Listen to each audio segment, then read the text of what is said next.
The Lord be with you. And today we gather on this first Sunday of a new year, our hopes, our intentions, our resolutions for this particular year. But it's also the Sunday when we think about, slightly in anticipation but suitably, the Feast of the Epiphany, the next great Christmas event, the visit of the wise men to Jesus, their bringing of the gifts, the way that through them the incarnation was declared to be of cosmic significance, because the light of Christ, as it were, breaks into the whole known world and indeed beyond. I've always been fascinated by the story of the travels and the visit of the wise men, and just to remind you of a few verses from Matthew. When they had heard the king, they departed. And lo, the star which they had seen in the east went before them till it came to rest over the place where the child was. When they saw the star, they rejoiced with exceeding great joy. And going into the house, they saw the child with Mary his mother, and they fell down and worshipped him. Then opening their treasures, they presented unto him gifts, gold and frankincense and myrrh.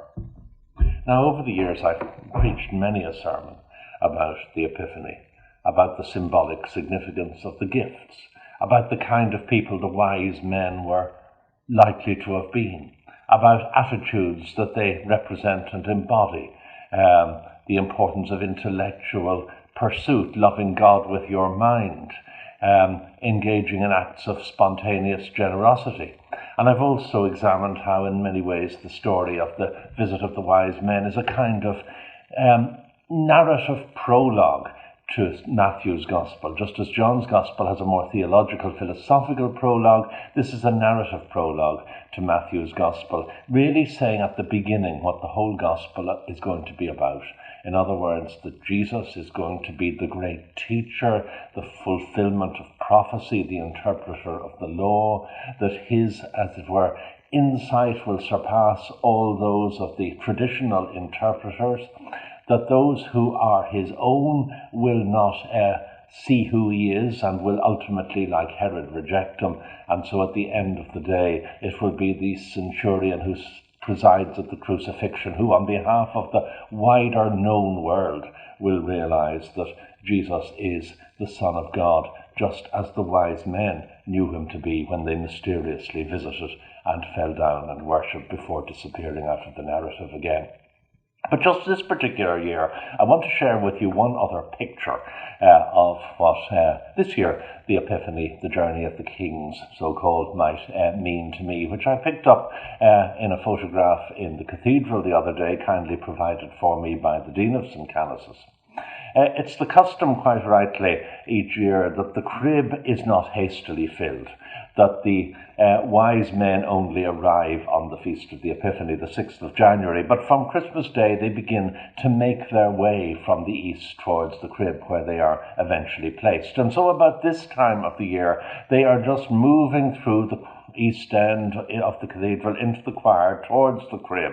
And the Dean shared with me a very nice picture, which I'll put on the screen at the end, which shows the travelling kings, as it were, passing the tomb of one of my 14th century predecessors, Bishop Richard Ledreed. Now, the fact that we've caught a picture of the wise men passing this particular tomb is actually significant, because it shows that wisdom is to be found and pursued in gaining the perspective that comes from history. Ledreed was Bishop of Ossory. He was the longest serving bishop ever. He was Bishop of Ossory, and somewhat notorious in some ways, but nevertheless a great administrator and someone full of aesthetic ideas for the cathedral. But above all, he was Bishop of Ossory during the Black Death, the worst plague in many centuries to touch Europe. It went on for several years, really, and huge decimation of the population of Kilkenny, perhaps up to half the urban population dying. A famous Franciscan chronicler, John Klyn, who's thought to have died in Kilkenny of the Black Death himself, wrote at the end of his chronicle, seeing the symptoms, that he would leave paper and parchment for others to continue his chronicle, should, as he put it, any of the race of Adam survive this pestilence. Ledreed, the bishop himself, survived. And he went on, having witnessed all that human suffering, he went on to have a great vision for how the cathedral could be beautified, new stained glass windows depicting the life and work of Christ put in.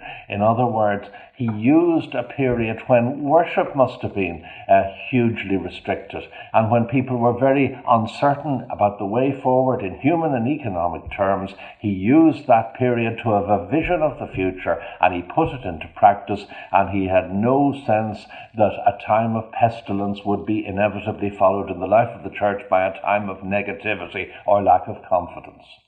If he could do it then, we can do it now. And there, as the wise men travel on, leading us in a way towards the Christ, perhaps in that perspective, wisdom is to be found. And so we pray the collect. O God, who by the leading of a star manifested your only Son to the peoples of the earth, mercifully grant that we who know you now by faith may at last behold your glory face to face. And I just finish with a verse of a hymn suitable to the season. Low at his feet lay the burden of carefulness. High on his heart he will bear it for thee. Comfort thy sorrows and answer thy prayerfulness, guiding thy steps as may best for thee be. And may it be so for us in this year of grace 2021.